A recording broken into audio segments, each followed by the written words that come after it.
Pakistan football team के head coach Stephen Constantine का कहना है कि जब तक पाकिस्तान में फुटबॉल लीग नहीं होगी इस वक्त तक बेहतरी मुमकिन नहीं और तब तक नया टैलेंट सामने नहीं आ सकता। रवा माह अर्दन के साथ होने वाले वर्ल्ड कप क्वालीफायर मैचेस की तैयारी के लिए पाकिस्तान फुटबॉल टीम के तरबीती कैंप में खिलाड़ियों ने जमकर प्रैक्टिस की। लाहौर में कैंप के आखिरी रोज भी कोच की निगरानी में टीम के खिलाड़ियों ने सख्त धूप में प्रैक्टिस सेशन में हिस्सा लिया।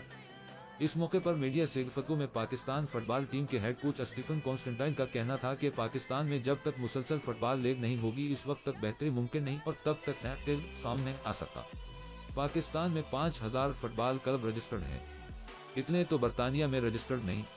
कौमी टीम के हेड कोच का कहना था कि हम वर्ल्ड कप नहीं खेल रहे और न ही अगले वर्ल्ड कप के लिए क्वालिफाई कर सकते हैं। वर्ल्ड कप क्वालीफायर मैचेस में कारकर्दगी तसल्ली बख्श नहीं रही। उनका कहना था कि अभी हमें टीम तैयार करनी है ताकि रीजनल टूर्नामेंट्स जीत सके। खिलाड़ी भरपूर मेहनत कर रहे हैं। 4 से 5 खिलाड़ी इस वक्त गैर मुल्की लीग्स खेल रहे हैं, वो जल्द टीम ज्वाइन करेंगे।